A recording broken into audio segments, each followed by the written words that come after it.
Olá, pessoal. Janaína Caradia, do Inloco, transmitindo informações e compartilhando experiências. E hoje nós estamos na segunda live da série Mundo do Trabalho. Nós iniciamos na semana passada e já contamos aqui com autoridades dentro dessa relação de trabalho, dentro de questões super polêmicas, né, como nós estávamos brincando anteriormente, que englobam aí essas questões relacionadas com inteligência artificial, Lei Geral de Proteção de Dados, relações de trabalho. E eu quero dizer aqui para todos que é uma imensa alegria ter essa parceria do Inloco com o Instituto Mundo do Trabalho, né, a realização com esse instituto, ter o apoio do Instituto Nacional de Proteção de Dados, e nada mais, nada menos, nós temos aqui a presidência, a diretoria, e eu já passo a palavra de imediato ao presidente do Instituto Mundo do Trabalho, Célio Neto. Célio, seja muito bem-vindo.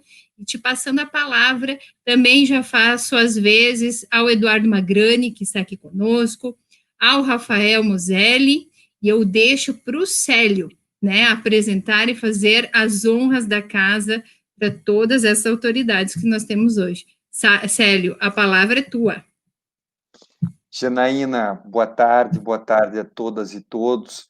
É uma grande alegria recebermos hoje o Eduardo Magrani para debater um tema tão importante que a gente ainda não se deu conta da profundidade da discussão que envolve a inteligência artificial nas relações do trabalho, inclusive a profundidade do que envolve a inteligência artificial na Lei Geral de Proteção de Dados em sua aplicação.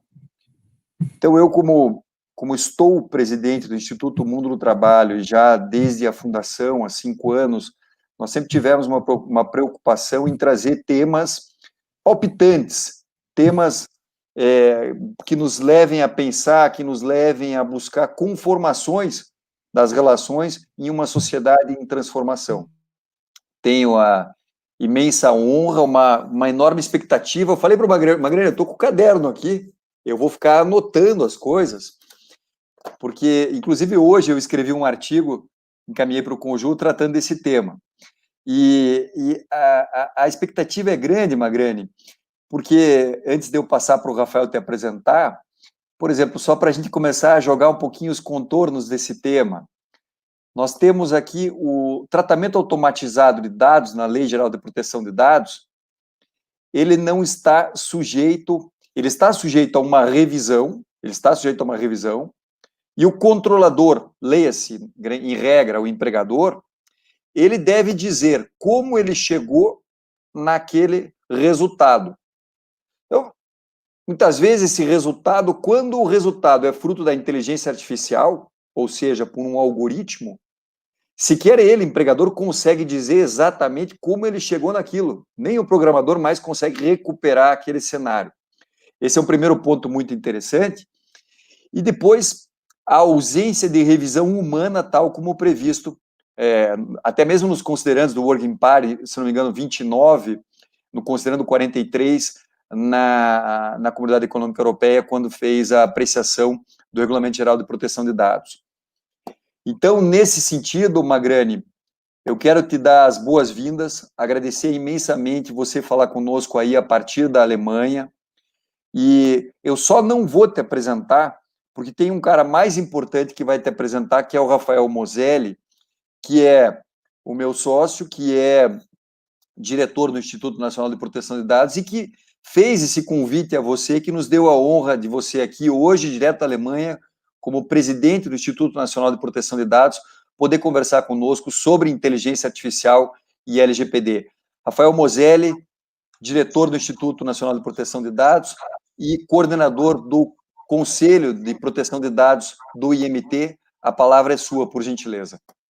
Eu que agradeço a honra de estar entre feras aqui, de direito do trabalho, de proteção de dados, inteligência artificial, que é o Célio, que é o Magrani, a minha colega de trabalho e de relações do trabalho aqui no escritório, a Janaína, né, que é a nossa host, né, hoje, aqui nessa live.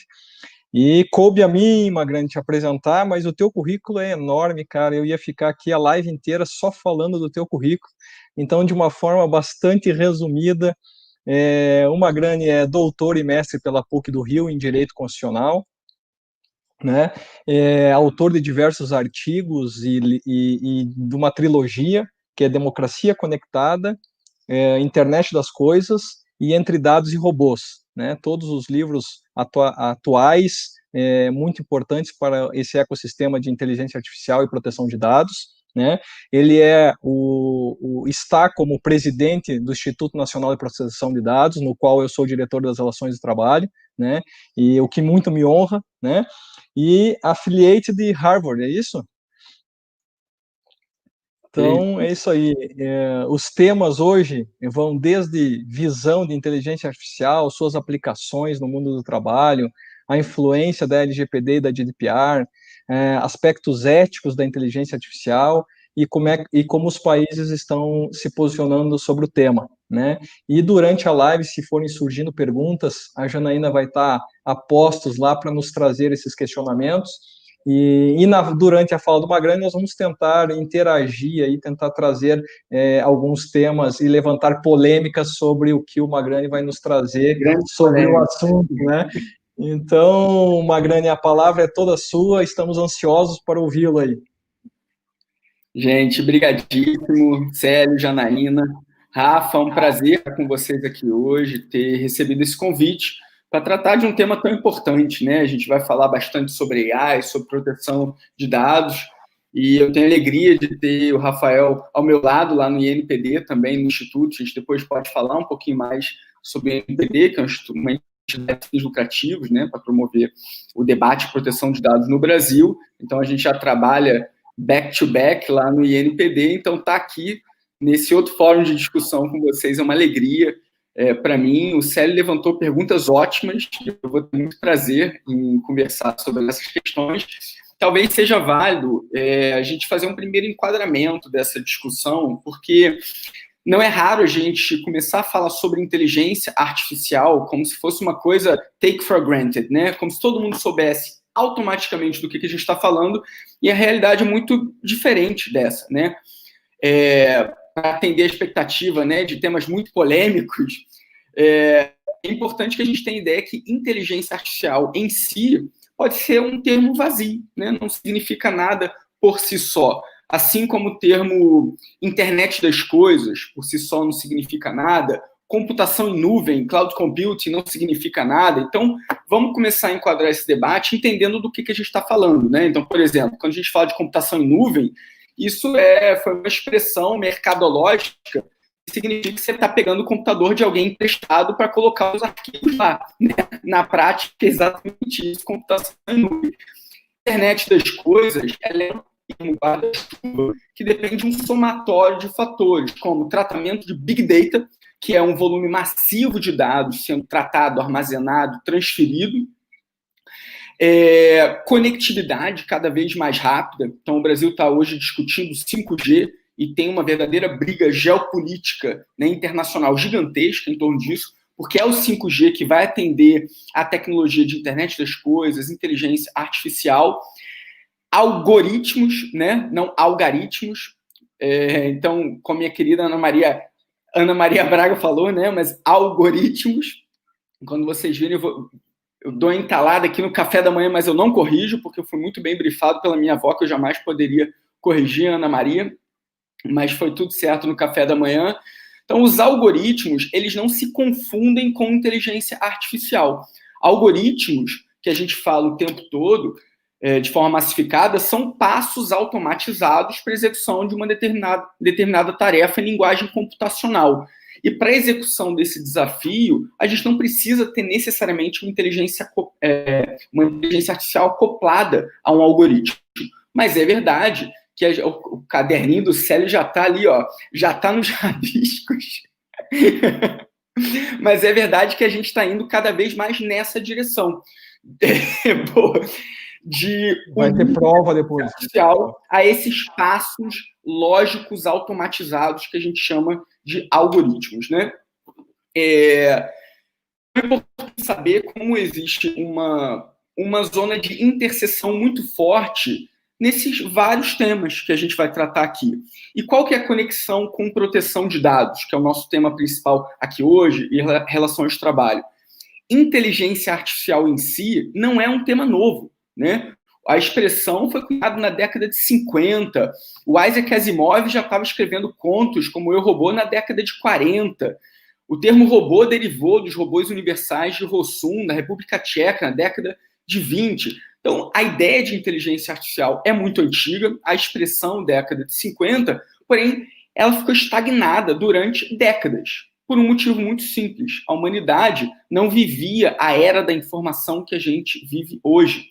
Então, o tema de inteligência artificial ganhou a relevância que tem e está em completa ebulição, porque agora ela consegue se aprimorar e se desenvolver muito mais rapidamente graças a Big Data, que a gente já explicou o que que são esses volumes massivos de dados sendo transferidos, tratados o tempo todo. Então, agora sim, a gente está falando de uma tecnologia com potencial exponencial, na verdade, e que toca várias e várias áreas, né? O nosso foco aqui é mais produção de dados e relações do trabalho, mas essa é uma das vertentes que a gente poderia discutir, mas nenhuma área está alheia ao impacto altamente disruptivo da inteligência artificial, que tem inúmeros benefícios. Eu costumo dizer que é um mundo de grandes promessas, inclusive grandes promessas econômicas, por isso que os estados estão muito atentos a estratégias de inteligência artificial, empresas também aumentando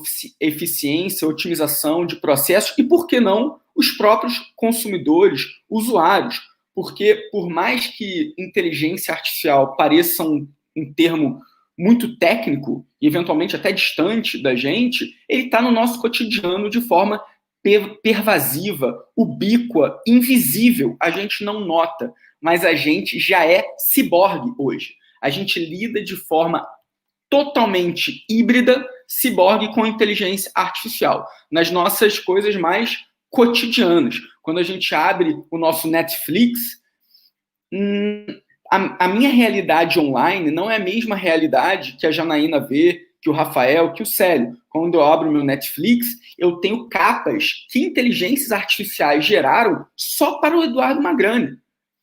E se vocês me perguntarem, Magrani, você sabe quais são os seus estilos de capas favoritas de filmes? Eu não tenho a menor ideia. Mas a inteligência artificial, junto com os algoritmos do Netflix, sabem perfeitamente e tem isso muito bem mapeado, metrificado para fazer business com isso. Mas eu também tenho uma melhor experiência como usuário. Eu estou dando o exemplo do Netflix, poderia dar o da Amazon, que tem o que a gente chama de Recommender Systems, que são sistemas de recomendação de conteúdo que são impulsionados com inteligência artificial. Então, quando a Amazon sugere produto relacionado, é uma AI que está tratando isso o tempo todo, né? Fazendo as suas apostas do que vai interessar ao Moselli como um próximo produto. E é muito bem sucedida nisso. Em vários desses sites, para vocês terem ideia de produtos relacionados, como a Amazon, 80% das receitas vem de produtos relacionados impulsionados por AI. Então, não é pouca coisa. O ganho de eficiência é gigantesco, né? Quando a gente entra no buscador do Google, que aparece na minha primeira página, enfim, no Instagram, Facebook, o mundo online hoje, ele é um mundo absolutamente customizado, com micro-targets, né? O mundo online é feito para cada um de nós e ele é impulsionado por inteligência artificial e isso muda muita coisa. Muda, inclusive, a minha avaliação jurídica quando eu penso em proteção dos dados pessoais dos usuários, dos titulares. Então, é aquela frase, né, do Homem-Aranha, que todo mundo gosta de falar, com grandes poderes vem grandes responsabilidades. Então, eu acho que o que a gente vai falar aqui hoje é de uma tecnologia que, na sua concepção, ela está longe de ser nova, né? É diferente de uma blockchain que surgiu com o Bitcoin como criptomoeda, quase como um produto lateral, né? Mas é uma tecnologia nova. Inteligência artificial não é, mas ela está se aprimorando graças à era da informação, era da internet das coisas, do Big Data que a gente vive hoje. e exige muita responsabilidade nesse uso. E, por enquanto, a gente está percebendo muitos benefícios desse cenário de AI. Quando a gente usa o nosso smartphone, nosso computador em várias plataformas, o benefício é notório. Os riscos não são notórios ainda. A gente nunca sente o dano da inteligência artificial próximo da gente, a não ser que algo aconteça e o caso vira um caso mais especial, né? E não de massa. Então, acho que a gente pode discutir aqui todos esses componentes, né? Todas essas facetas dessa nova tecnologia, falando dos benefícios, riscos, ética também. Eu gosto muito de pensar a parte ética. Eu acabei de me mudar, eu estava trabalhando junto com o governo alemão durante um ano em Berlim, e um dos temas era inteligência artificial, porque o governo alemão tem uma preocupação muito forte nesse tema por conta de inovação, posicionamento estratégico, mercadológico, né? Fazer frente aí ao Vale do Silício e China, que não é uma tarefa simples.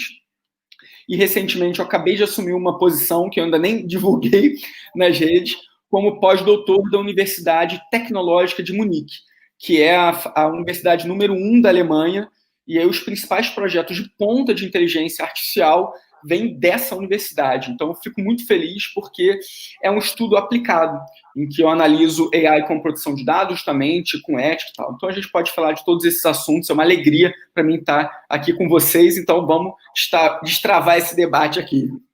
Vamos lá, Magrani, excelente te ouvir e entender um pouquinho do que é inteligência artificial, porque a gente ouve todo dia, né, e lê sobre inteligência artificial e acha que tudo isso é muito novo e, na verdade, não é, né? É algo que vem já sendo debatido há muito tempo, mas em razão da gente estar vivendo essa sociedade da informação, é que isso ganha de forma exponencial tem essa gama inteira, né, de amplitude na sua aplicação. Mas quando eu te ouvi... Complementando, Rafa, rapidamente, inteligência artificial, gente, significa, na prática, estatística sobre Big Data. É matemática aplicada em cima de um monte de dado. Nada mais é do que isso. Eu convivo muito com programadores, e uma vez um desses programadores de IA, muito amigo meu, falou: o pessoal acha que quando fala inteligência artificial, já vê aquele robô andando na rua e querendo extinguir a humanidade, e é muito mais próximo de uma tabela de Excel, né? É verdade.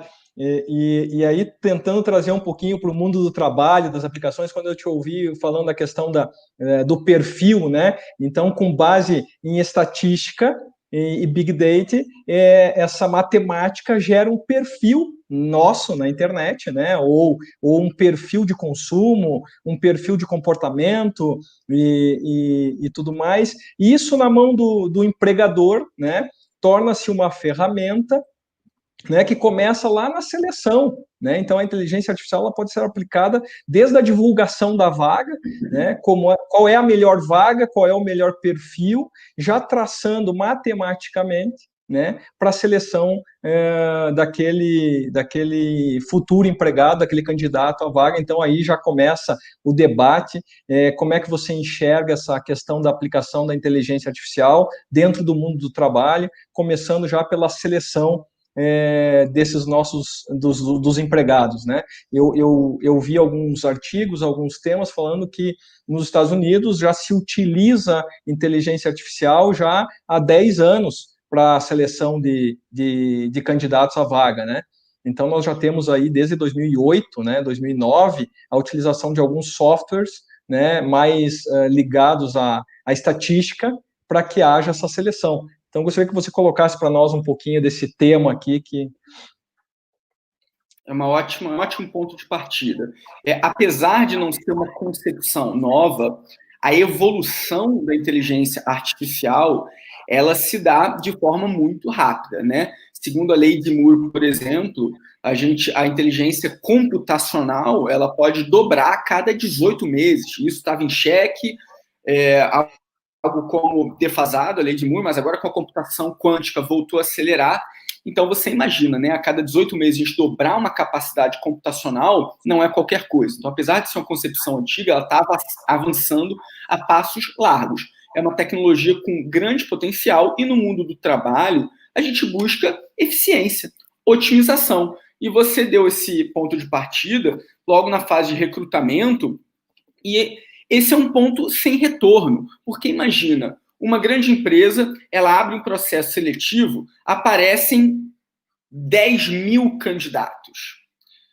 A pessoa não vai poder se dar o luxo de passar um mês só analisando currículos. Ela tem que fazer isso e 20 outras atribuições dentro da empresa. Então, essa tecnologia, ela vai ajudar a fazer uma peneira maior. Por que não? Né? E aí, apesar disso ser um ponto sem retorno, muita gente se vale dessa tecnologia acreditando no resultado final da inteligência artificial sem ter a menor ideia de como os algoritmos estão tomando aquelas decisões.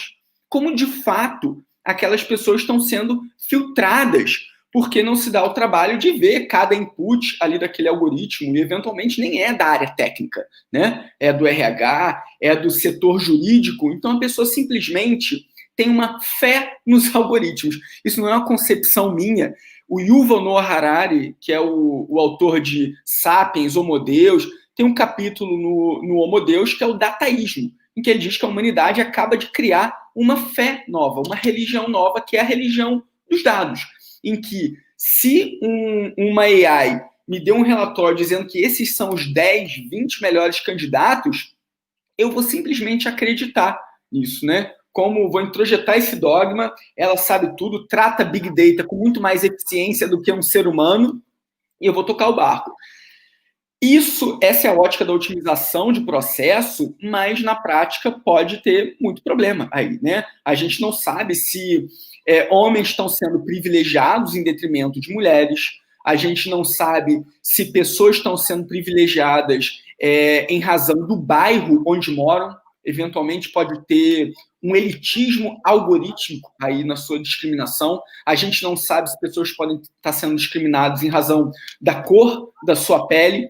E quem está fazendo esse recrutamento, Rafa, talvez não tenha essa preocupação no seu mindset, porque está só querendo peneirar aqueles 40 mil currículos dentro de uma semana, que seria uma tarefa quase impossível para um ser humano de carne e osso, né?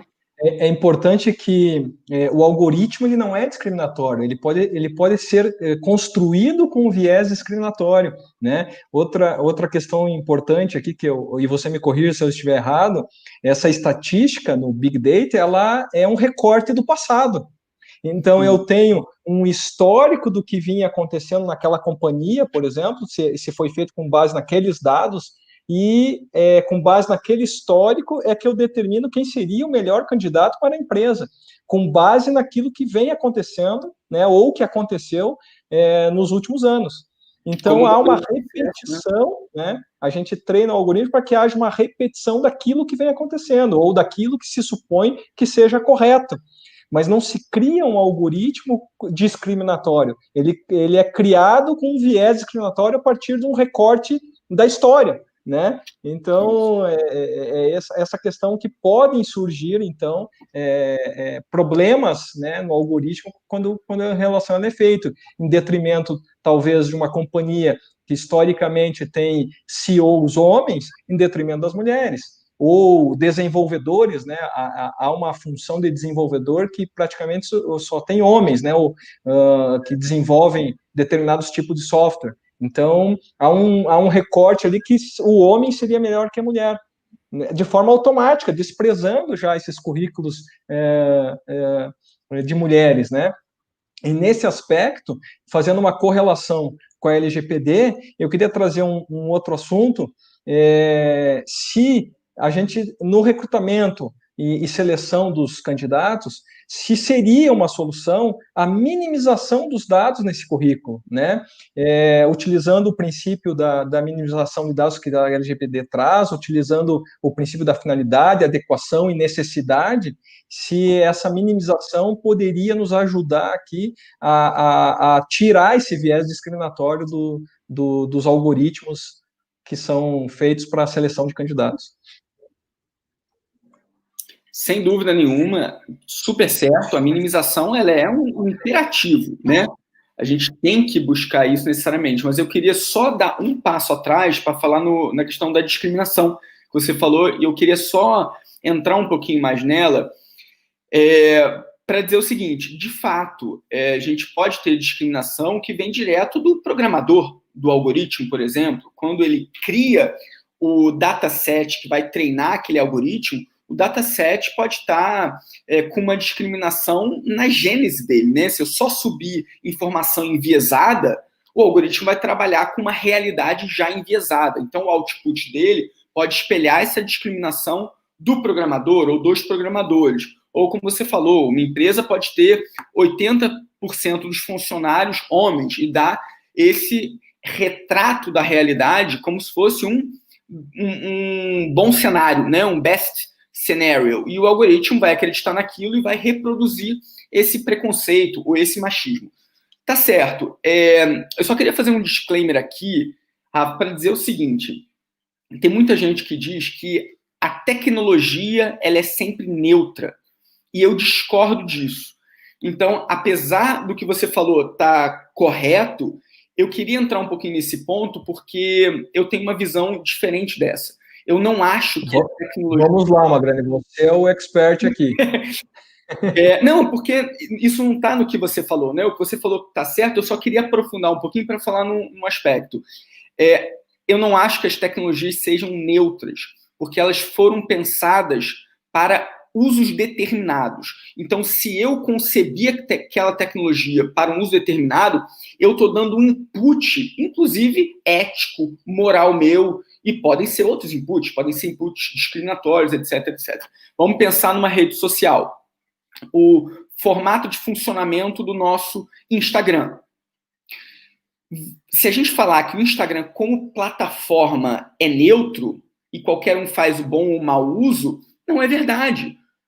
O Instagram atende a um business model, a um modelo de negócio que visa maximização de lucros. Então, tudo que aparece na minha timeline visa atender a esse modelo de negócio do Instagram, que funciona com target ads, né, assim como o Facebook, publicidade, né, direcionada, etc. E tem uma série de regulamentos ali nas regras da comunidade, e quando eu junto todos esses fatores, eu percebo que não tem nada de neutro, na verdade. Eu sou inclinado a fazer usos determinados pelo programador, pelos designers daquela plataforma, e eu também estou restrito a vários usos. Tem várias coisas que eu gostaria de fazer nessas plataformas e eu não posso.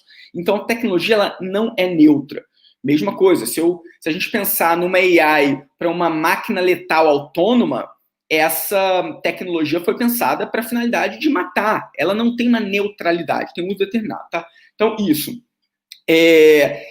E apesar de ser verdade, Rafa, que os seres humanos podem refletir os seus preconceitos nos algoritmos, nas inteligências artificiais,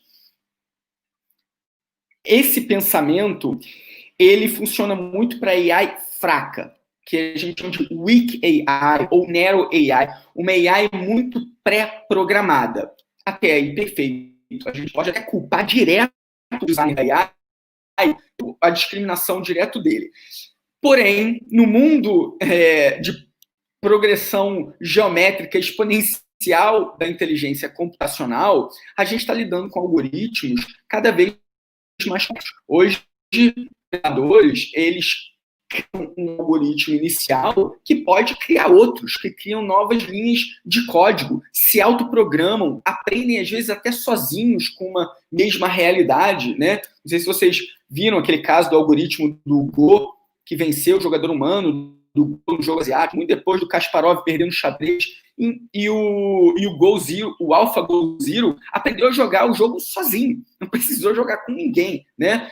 Então, os algoritmos também criam codificações novas. E tem acontecido, Rafa, dos próprios algoritmos criarem danos e discriminações que não foram preconcebidas pela empresa ou pelo designer também.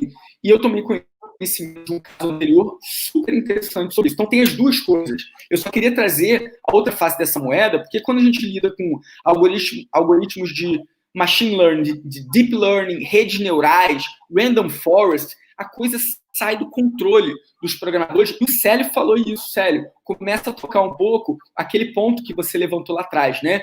Quando nem os programadores sabem dizer com certeza como a decisão da AI foi tomada, né? Então, estou conectando já um pouquinho com a sua fala. E qual que é o ponto? Teve um caso recente que aconteceu com uma grande de e-commerce na Europa. Eu não vou citar o nome, porque não sei se está completamente por isso ainda, mas já vou dar o vazamento aqui da informação, que tem algoritmos de AI sofisticados e customizam roupas. Então, se agora a roupa está na moda, começa a ver quantos usuários estão comprando, qual que é a idade, fazer os famosos clusters, né? Colocando cada um no seu quadrado. A gente não tem em que clusters a gente está, mas as AIs têm completa ideia. E a empresa começa a ver a criação desses padrões, às vezes com criação de grupos que às vezes nem os programadores imaginariam. Mas o fato é, essa empresa de e-commerce tinha lingerie. E uma das linhas de lingerie era lingerie transparente. E começou a fazer sucesso essa lingerie transparente. Quando começou a fazer sucesso, começou a jogar para a página principal da empresa de e-commerce. Quem joga para a página principal não é mais um ser humano, é inteligência artificial, que já vai subindo tudo automaticamente por conta da velocidade que a empresa demanda, né, para maximização de lucro, etc. Até que, recentemente, a AI jogou na página principal dessa empresa lingeries transparentes para crianças. E isso não foi imaginado pelos programadores. Eles não achavam que isso seria possível, né? Ou de que teriam barreiras suficientes para evitar esse dano.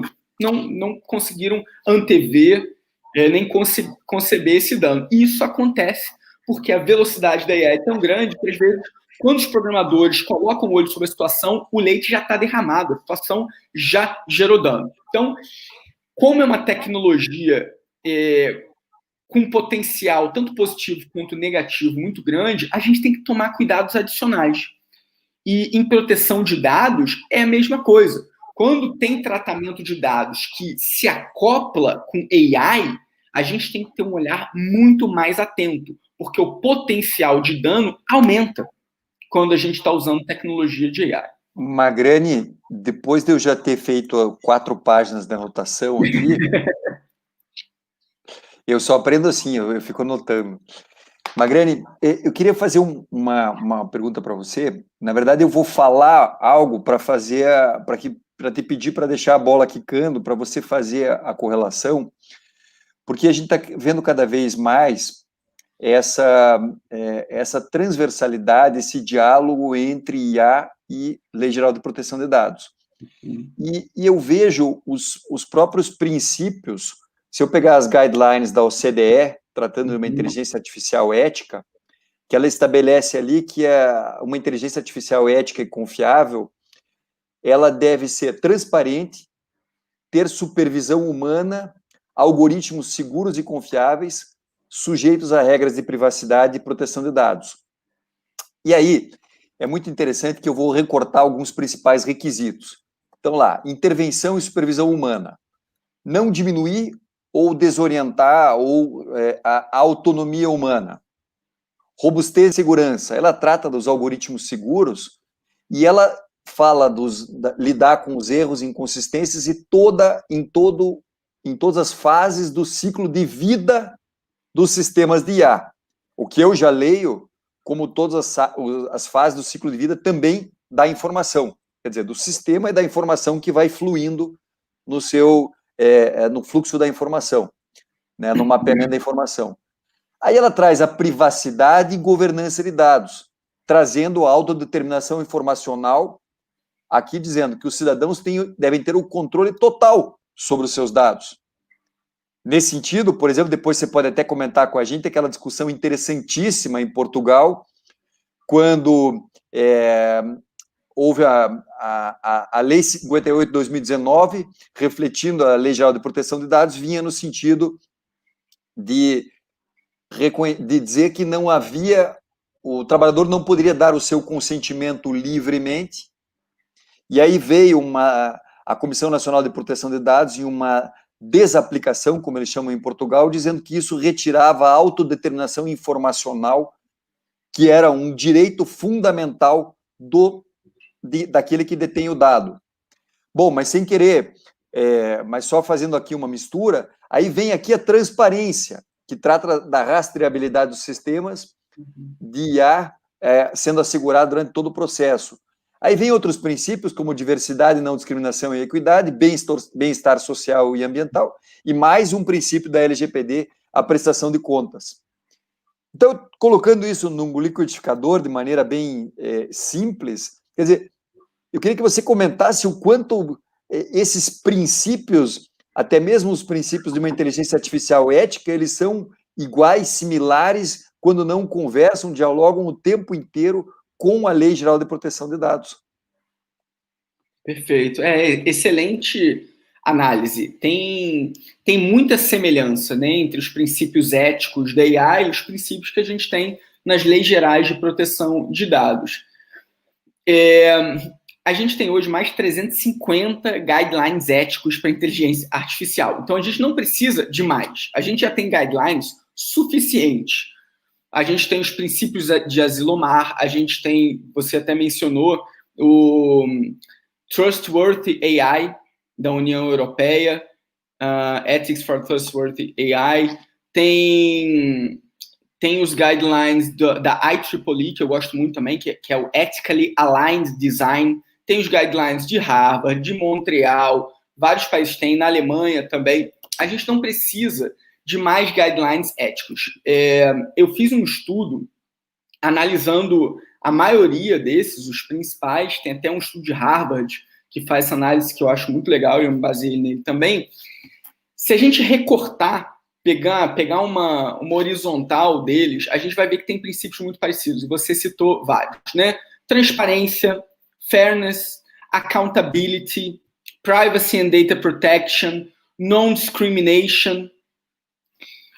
Esses princípios, eles são super importantes para que a gente faça um uso responsável, ético dessa tecnologia que tem um potencial tão grande, né? Como eu falei, de benefícios e riscos. Porém, essa é a página que a gente está agora, né? A gente já sabe quais são os princípios éticos.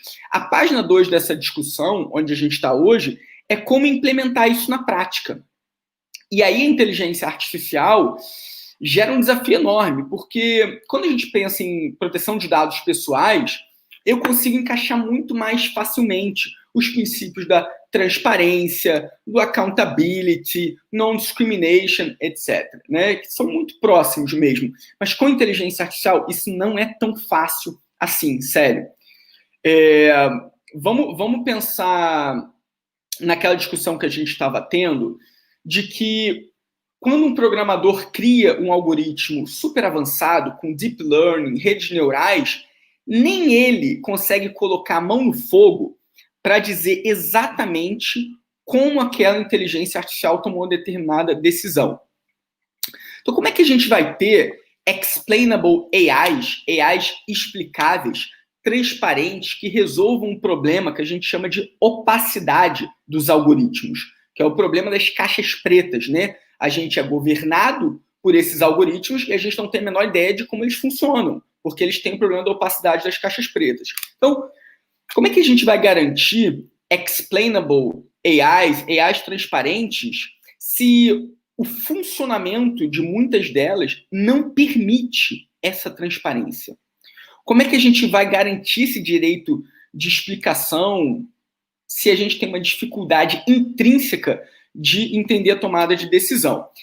Tem algumas saídas para isso, tá? Um programador de Deep Learning Algorithms, ele, ainda que não saiba exatamente como o algoritmo tomou aquela decisão, ele consegue hoje fazer um processo de emulação daquela decisão, recriando a árvore de decisão do algoritmo.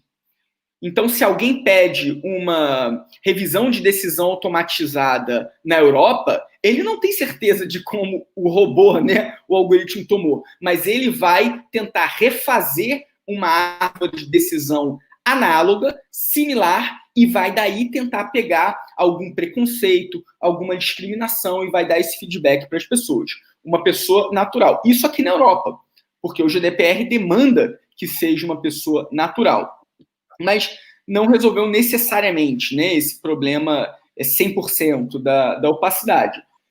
No Brasil, a gente caminhou muito mal nisso, porque estava no texto inicial da lei que tinha que ser uma pessoa natural e, por força de lobby, principalmente dos bancos, dentro deles, fintechs, que trabalham muito com decisão algorítmica, sacaram pessoa natural. E hoje o robô vai poder se explicar. Imagina, isso é temerário, porque os preconceitos eles podem existir. E quem vai ser capaz de explicar isso para a gente são pessoas naturais. Então, o Brasil não seguiu a melhor prática, né, a best practice da Europa nessa linha. Fora outros que a gente poderia falar de não ter uma autoridade nacional de proteção de dados autônoma e independente, que é um outro problema gigante. A gente não seguiu algumas dessas coisas, e esse é o exemplo que tocou a AI. Quando eu comparo a LGPD com o GDPR ele é muito mais cauteloso com o uso de inteligência artificial quando o tema é proteção de dados. Inclusive, da pessoa se opor a um tratamento que seja completamente automatizado, né? Solely automated processing, e que impacte de forma relevante na vida da pessoa. No Brasil, a nossa lei ela é quase que um GDPR desidratado e deixa muitos furos. E deixou furos também com quanto que a gente fica à mercê de inteligência artificial, quanto que a gente realmente vai conseguir ter revisões automatizadas que façam sentido para a gente, né? Mas esse problema que você tocou, Célio, da falta de transparência, da opacidade, que está lá nos princípios, vai ser muito difícil de ser resolvido na prática. E eu queria só botar uma cerejinha no bolo aqui dessa discussão, dizendo o seguinte: quem quer isso? A maioria das pessoas está perdendo autonomia para as inteligências artificiais querendo isso, sem conseguir ver nenhum problema, né? Então, eu fui aceito no Nubank, porque eu estou dando um exemplo no Nubank, mas qualquer outra fintech, porque rodou a rodinha ali do algoritmo, tratando todo o meu Big Data online para fazer análise de qual o risco de crédito que eu represento. Fui aceito? Ótimo. Não fui aceito? Não foi dessa vez. Não sei se foi preconceito com cor de pele, com o bairro onde eu moro, se foi o gênio, etc. Então, a humanidade está perdendo também a sua autodeterminação, o seu poder de autogovernança, a sua autonomia, porque a gente está entrando numa era da inteligência artificial que traz muitos benefícios.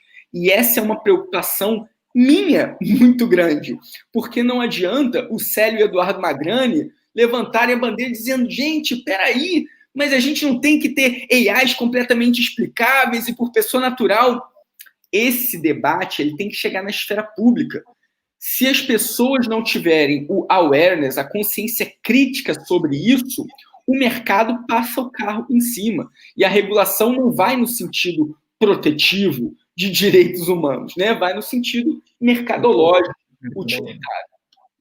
É interessante essa discussão, Magrani, porque todo o assunto que você coloca aqui, e o Célio colocando, eu estou fazendo uma relação aqui com o direito do trabalho, onde é que a gente pode tentar trazer alguma luz, né, para trazer uma segurança jurídica, né, tanto para o empregador, né, que está sujeito às regras, quanto para o próprio empregado, né, que é o titular desses dados, né, nisso, né? E realmente a LGPD andou muito mal a retirar a possibilidade de revisão humana, e nesse aspecto penso que a NPD, que é a nossa autoridade, que agora está de pé, imagino, né?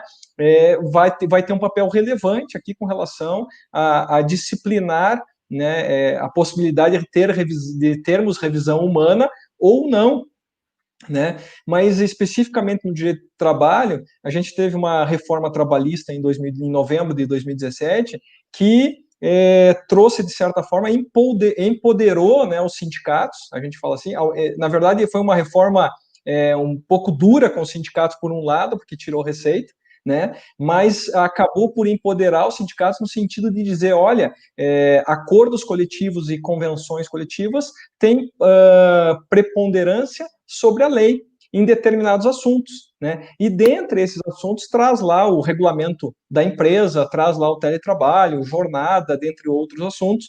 E eu até comentava com o Célio hoje mais cedo, em razão dessa ausência de previsão legal de que é necessário haver uma revisão humana, né? Se, com base nesse artigo 611-A da CLT, poderiam os sindicatos regulamentar que, sim, no recrutamento dos empregados, por decisão automatizada, caberá, então, um pedido de revisão humana, né? E eu queria saber a tua opinião sobre isso.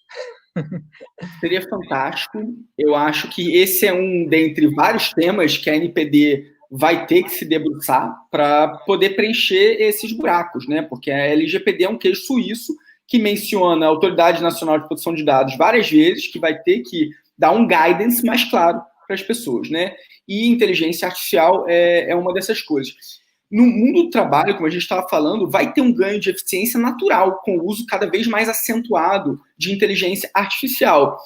Mas, para ter uma ideia, Rafa, tem vários aplicativos que já são usados hoje no mundo, por exemplo, você falou no mundo do recrutamento, e aí tem empresas como, sei lá, Kenobi ou outras empresas, pensando hipoteticamente, tudo que eu falo aqui, gente, é muito hipoteticamente, tá?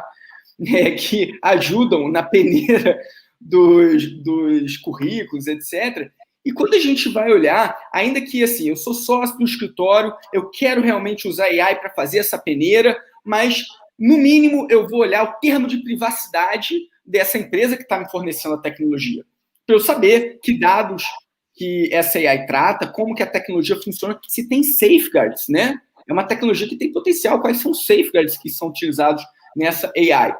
E aí, para minha surpresa, que na verdade não é surpresa nenhuma, nem de vocês, em várias dessas plataformas, procurem. Abram o site aí, vão procurando desde lá de cima até lá embaixo, vocês não vão achar, às vezes, nenhum privacy notice, nenhum termo de privacidade. E já fala assim, contrate a gente, mais de 500 empresas já contrataram e não tem nenhum privacy notice. E isso é temerário, porque isso passa o recado para 500 empresas, inclusive as mais famosas, Ambev, Coca-Cola, se ninguém se preocupou em ler o termo de privacidade, imagina empresas menores. Uma startup, né, que não tem tanta força de trabalho, tem que usar AI para poder dar conta, né, do serviço. Porque AI também ajuda muito em você reduzir mão de obra. E aí entra na discussão do futuro do trabalho, que eu não vou entrar agora, mas é notório isso, né? Então, olha o quão temerário é isso. Então, tem que se preocupar. Ou, às vezes, pega uma tecnologia de AI para poder usar a entrevista dos candidatos, para poder fazer um mapeamento das emoções dos candidatos. E aí a AI, ela solta um relatório automático, dizendo, olha, esse Rafael Moselli aqui tem um currículo muito bom, mas ele mentiu a entrevista inteira. E aí o empregador, ele não vai parar para entender tecnicamente o funcionamento dos algoritmos. Ele está usando, já está gerando um impacto relevante na sua vida como candidato, você já foi descartado e a pessoa simplesmente acreditou, né, confiou inteiramente em um report de um algoritmo com opacidade absoluta, que não era transparente, numa caixa preta. E olha só, isso já está acontecendo. Isso não é futurologia. Hoje, as relações do trabalho, elas já estão entrando em simbiose com tecnologias de AI. E ninguém está olhando para isso, né? Para termo de privacidade, para discriminação de algoritmo, etc. Então, é um ótimo timing, né? Um ótimo momento para a autoridade nacional olhar para esse como um dos temas prioritários, né? Já que já está acontecendo, tem decisões puramente automatizadas, impactando de forma relevante na vida das pessoas, isso tem que ser, sim, regulado o mais rápido possível para resolver essa lacuna na nossa lei. Excelente. Célio, tem mais alguma questão para colocar para o nosso convidado? Fique à vontade.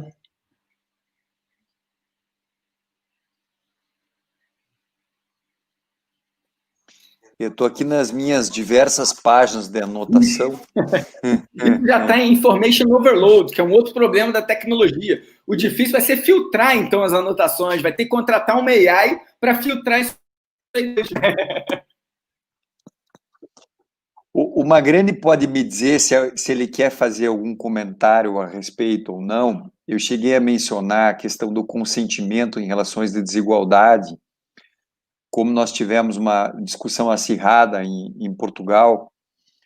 E aí eu não sei se o Magrani julga pertinente nessa hora, já a gente sabe que são quase 10 horas da noite na Alemanha, já caminhando para o final, se ele julga pertinente fazer alguma consideração, ou a gente pode falar num próximo debate, sobre a questão do consentimento no uso da inteligência. Olha só, o consentimento no uso da inteligência artificial quando se trata de uma relação de desigualdade, como a relação de trabalho, em que nós temos, se a gente for pegar a Comunidade Econômica Europeia, um tratamento com o consentimento, em que há um debate entre a autodeterminação informacional, especialmente em Portugal, e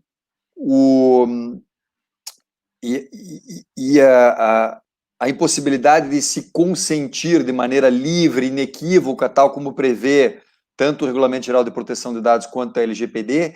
E quando a gente coloca isso, porque eu vou pegar um pedaço ali onde você fala, Magrani, onde você comenta a questão do trabalhador consentir para aquele tratamento. Então, como é que você inseriria, dentro desse cenário que a gente está conversando aqui, a questão do livre consentimento no trato da inteligência artificial numa relação de desigualdade? Maravilha. Como é a relação de trabalho e a relação de consumo, né? Isso, super importante. Bom, primeiro, lembrando que o consentimento, ele é uma das bases legais, né? Porque isso é importante a gente fazer um disclaimer, porque muita gente, às vezes a gente ainda escuta falando que o consentimento é a única base legal, e muitas vezes ele nem é a mais adequada, né? A gente pode ter o tratamento usando base legal do contrato, obrigação legal, legítimo interesse e tantas outras. Então, o consentimento é uma delas. Talvez aqui seja... no escritório, Magrani, a gente costuma dizer que aqui no escritório a gente costuma dizer que é a última. Porque a partir do momento que ele revogar, você tem que deletar todos aqueles dados. Então, se não tiver outra base legal, aí dá para você pensar no... dá muito trabalho também, né? Enfim, legítimo interesse também dá muito trabalho. Mas é isso, o importante é pensar qual que é a base legal mais adequada e, sobretudo, justificar isso, né? Ele tem que estar justificado, entre eles auditáveis, etc. Mas a ideia da vulnerabilidade numa relação de trabalho, ela é ancestral, né? E eu acho que ela se conecta com o tema de AI, produção de dados, naturalmente. E esse tema está sendo discutido aqui na Europa bastante, e existe um entendimento de que isso deve sim ser ponderado, porque se você se debruçar na base legal do consentimento, fazendo o tratamento e achando que está tudo ok, tem uma relação de disparidade notória em relações de trabalho. Então, na minha opinião, isso é claro que tem que ser ponderado, porque a ideia é uma autodeterminação informativa. Então, o meu consentimento, de fato, tem que ser livre, expresso, inequívoco, etc. Com relação ao consentimento, não só a LGPD fala, mas até o Marco Civil da Internet já falava isso, né? Livre, expresso, informado, LGPD, inequívoco, etc. Então, numa relação de trabalho, isso fica mais cuidadoso, né? Exige um cuidado adicional para a gente entender se ele não estava vendido nesse consentimento. E isso tem sim que ser ponderado. Quando você fala em ponderado, Magrani, até porque você está na Alemanha, onde a Alemanha que nos trouxe tantos ensinamentos na ponderação de princípios, quer dizer, o princípio da proporcionalidade. Você nos diz aqui que o princípio da proporcionalidade é um caminho a ser perseguido quando se trata desse sopesamento entre o direito fundamental à privacidade, intimidade, ao mesmo tempo a autodeterminação informacional, a livre iniciativa e tudo isso? Sem dúvida. O Alexi, né? Sem dúvida, nessa linha. Tá? É isso, em relações de trabalho tem cuidados intrínsecos, né? E eu acho que a desigualdade, a discrepância ali na relação, eu acho que ela é flagrante, então ela tem que ser endereçada também, quando a gente lida com proteção de dados, com inteligência artificial. E caso a pessoa seja coagida a isso, eu acho que tem todos os meios para questionar essa base legal, sobretudo em relações de trabalho. Muito bem. Então, Rafa, se você quiser, Janaína, eu vou devolver para você. Quer dizer, devolver, estou me achando aqui, né? É que o Magrani respondeu para mim.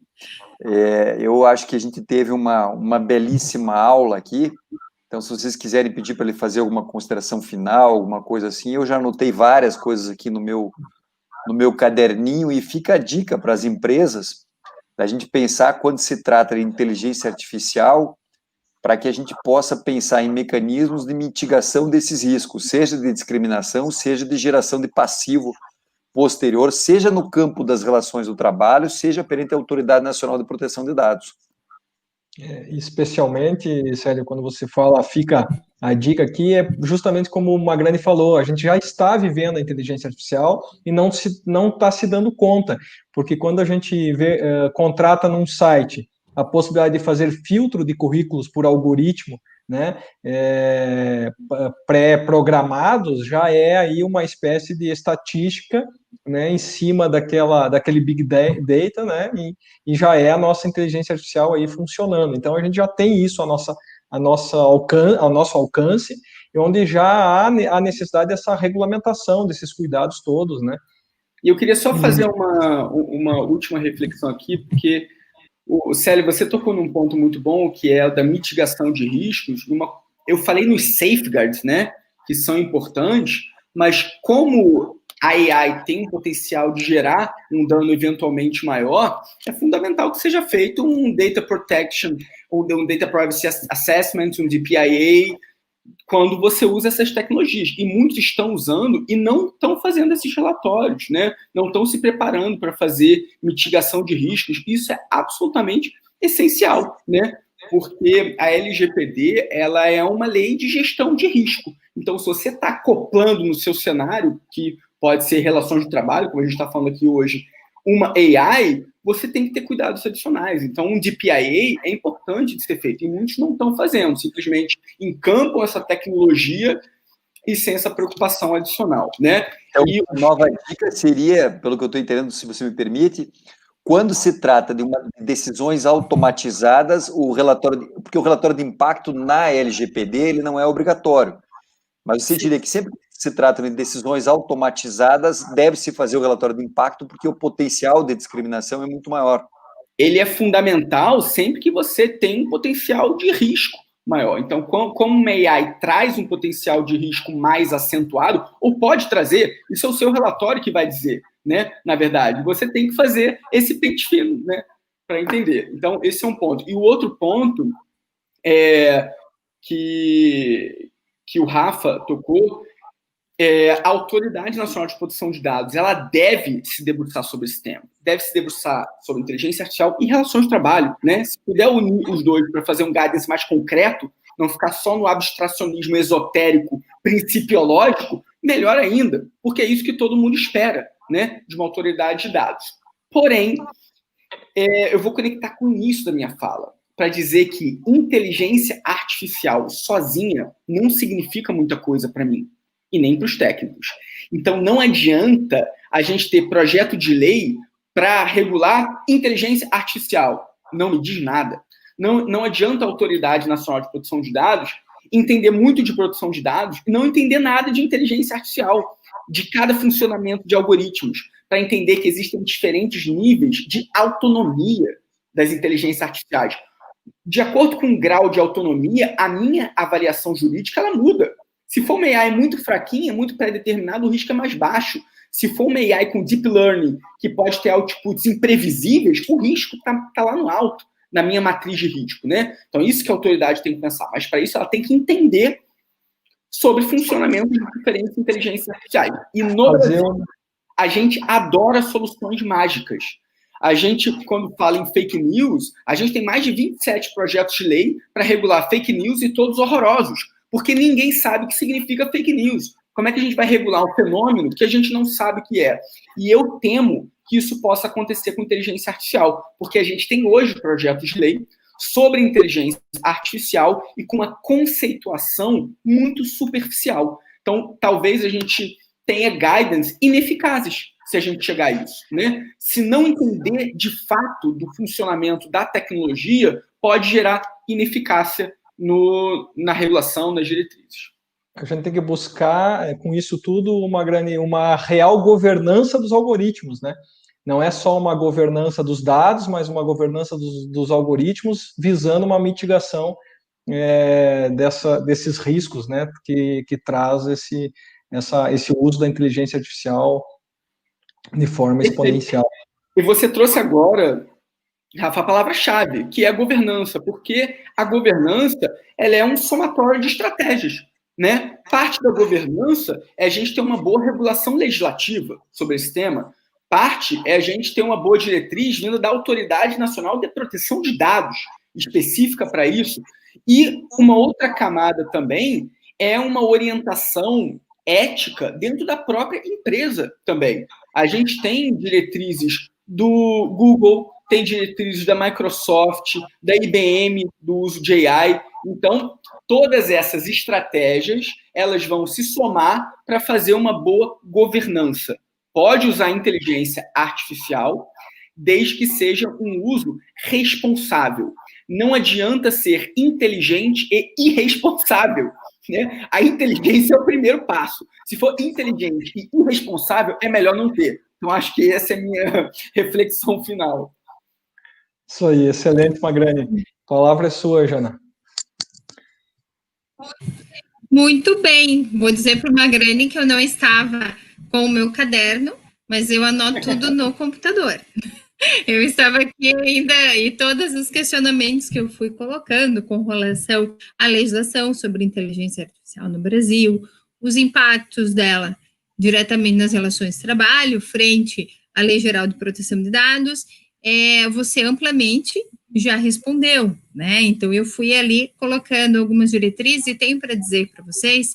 E quando me foi colocada essa temática, Magrani, para mim, assim, foi uma alegria muito grande, que eu comecei a perceber que aquilo que eu achava que lá na minha infância eu estudei de Basic, COBOL, Clipper, Executivo, né, que não serviria para nada, porque hoje já mudou tanta coisa, mas me serve muito para entender a inteligência artificial, né, entender esse momento, quando você ficou falando, né, a respeito dos algoritmos, de toda a construção que se faz, eu lembrei muito daquilo que nós fazíamos naquela época, né? Então, serviu como base para que se pudesse entender melhor essa situação, assim como tive uma oportunidade de a minha família, né, participar de uma videolocadora.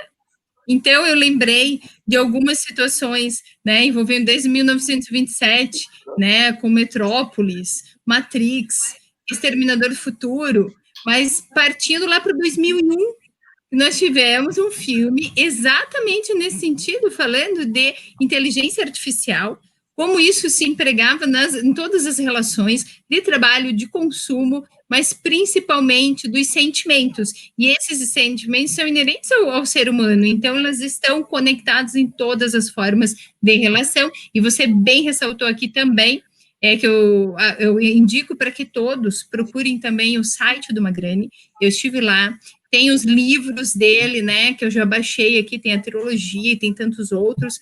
Vou dizer que vou me tornar uma seguidora e vamos conversar bastante sobre isso, né? Mas, assim, tem uns vídeos muito legais que falam a respeito do reconhecimento dos sentimentos humanos, toda essa sistemática que ele trouxe para nós aqui, em poucas palavras, digo assim, porque temos muito mais que debater. Me preocupa a situação, até eu ia te pedir, mas você também já colocou, a questão da ponderação. Eu imaginei que essa situação da pandemia, Célio, Rafael, eu falo sempre Rafa, depois Rafael, né? Rafael e Magrani, esse momento da pandemia fosse nos aproximar mais dessas preocupações com a inteligência artificial, com a proteção de dados, mas eu vejo que para uma parcela da sociedade, sim, mas para a parcela central, parece que ainda vive no mundo, né, diferenciado, parece que a inteligência artificial está longe, mas como vocês colocaram, está mais perto do que nós imaginávamos, do que nós imaginamos, e nós precisamos adotar as diretrizes corretas, né, a assessoria adequada, para que isso possa refletir positivamente, porque ela é criada para o bem-estar humano. Mas se nós não adotarmos uma linha qualificada, né, de discussão, de debate, de decisões, esse bem-estar pode ser de uma forma, infelizmente, né, não tão benéfica assim. Então, temos que nos direcionarmos, nos antenarmos em pessoas que estão ali discutindo o tempo todo, e por isso eu tenho uma grata satisfação de fazer parte da seleta equipe, né, de discussão, ali junto com Célio Neto, com Rafael Moselli, e agora te digo, Magrene, que você vai estar também, né, nos meus debates, porque o próximo passo, como eu estava dizendo, é esse, né, uma tese envolvendo a inteligência artificial, e eu já deixo aqui o registro, um abraço ao nosso reitor da UTF-PR, que sempre nos acompanhou aqui também, né, professor Marco Schiffler, e o Rubão, que vai ser meu orientador. Então, fica aí a dica, um agradecimento muito grande, primeiramente, né, ao Célio Neto, Instituto Mundo do Trabalho, que firmou essa parceria junto com o Inloco, ao Rafael Moselli, os dois que realmente, né, intensificam ali o meu diálogo dentro das relações de trabalho, e agora o Magrane, né, que se torna o novo amigo virtual, porque dentro dessa pandemia no Inloco nós temos sempre vários amigos virtuais. Nossas melhores versões agora. Oi? Mas, Magrane, quando vier para Curitiba, você nos avise, né? Daí nós fazemos presencial também, uma discussão bem legal presencial.